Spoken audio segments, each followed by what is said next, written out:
మెదక్ జిల్లా శివంపేట మండల కేంద్రంలో నేడు బీఆర్ఎస్ మండల పార్టీ అధ్యక్షులు రమణగౌడ్ బీసీ నాయకులతో కలిసి నేడు విలేకరుల సమావేశం నిర్వహించారు। ఈ సమావేశంలో ఆయన మాట్లాడుతూ ముఖ్యమంత్రి రేవంత్ రెడ్డి నోటి మాటలు చెప్తూ కపట బుద్ధి ప్రదర్శిస్తున్నారని, సుప్రీంకోర్టు తీర్పుతో తేటతెల్లమైందని, ఇంకా ఎన్ని రోజులు మాయమాటలు చెప్తూ బీసీలను మోసం చేస్తారని ఆయన మండిపడ్డారు। బీసీలకు 42% రిజర్వేషన్ వచ్చినాకనే ఎలక్షన్ నిర్వహించాలని, లేని ఎడల ప్రభుత్వం తీవ్ర పరిణామాలు ఎదుర్కోవాల్సి వస్తుందని, రేపు జరగబోయే 18న బంద్కు మా పార్టీ తరపున సంపూర్ణ మద్దతు తెలుపుతున్నామని ఆయన వివరించారు। ఈ కార్యక్రమంలో మాజీ సర్పంచులు యాదగిరి, అశోక్, శ్రీనివాస్ గౌడ్, వెంకటేష్, రాములు గౌడ్, రవినాయక్, వివిధ గ్రామాల బీసీ నాయకులు అధిక సంఖ్యలో పాల్గొన్నారు। బీసీల బతుకుల్లో మట్టి కొడుతూ రేవంత్ రెడ్డి ఆడిన కపట నాటకం సుప్రీంకోర్టు తీర్పుతో స్పష్టమైంది। తెలంగాణ సమాజం, Telangana BC, SC, ST, minority సోదరులు, నా తోటి మిత్రులు ఆలోచించాలి। ఎందుకంటే జీవో తీసి ఈ 3 నెలల కాలం పాటు బీసీ సమాజాన్ని మోసం చేస్తున్న ఈ కాంగ్రెస్ ప్రభుత్వాన్ని పాతి పెట్టడానికి బీసీలందరూ ఒక్కడి కావాల్సిన సమయం ఆసన్నమైందని సందర్భంగా నేను స్పష్టం చేస్తున్నాను। ఎందుకంటే అయ్యా బీసీ మేధావులు ఆలోచించండి, బీసీ యువకులు ఆలోచించండి, మొత్తం బీసీ సమాజం ఆలోచించండి, ఎస్సీ, ఎస్టీ, మైనార్టీ సమాజం ఆలోచించండి। ఎందుకంటే ఈ రేవంత్ రెడ్డి ప్రభుత్వం ఓ నాటకంగా, ఒక నాటకీయ రీతిలో డ్రామా కంపెనీ పెడుతూ ఓ జీవో తీసి వాళ్ళకి జీవో రేవంత్ రెడ్డి గారి ప్రభుత్వం చుట్టూ ఐఏఎస్, ఐపీఎస్ ఆఫీసర్లు పెట్టుకొని రోజు ఉంటున్న రేవంత్ రెడ్డి గారికి తెలియదా ఈ కోర్టుల ముందు బీసీ జీవో నిలబడదు అని ఈ రేవంత్ రెడ్డికి తెలియదని సందర్భంగా నేను ప్రశ్నిస్తాను।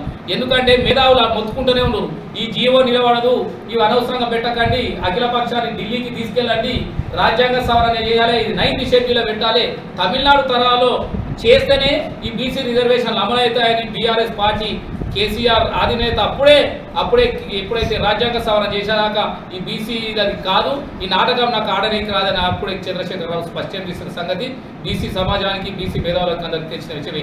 ఎందుకంటే బీసీ సమాజం ఇది కడుపు మండుతున్నది ఎందుకంటే ఆశ చూపెట్టి, పువ్వ పెట్టి, మూతికాడ పెట్టి మీకు ఇస్తున్నాం తినురని, ఎట్లయినా గద్దలే కెత్కపోతారు అని ఈ ఆగ్రవర్ణంతా ఒకటై నాటకం ఆడుతూ మా కడుపు మీద మట్టి కొడుతూ, మా పొట్ట మీద కొడుతూ ఈరోజు సుప్రీంకోర్టు కూడా ఇవ్వకపోతే ఎటు పోవాలనో బీసీ సమాజానికి ఎటు పోవాలో దారి తెలియని పరిస్థితి కాంగ్రెస్ ప్రభుత్వాన్ని బొంద పెడతాం బీసీలందరం కలిసి ఈ సందర్భంగా మేము స్పష్టం చేస్తున్నాం।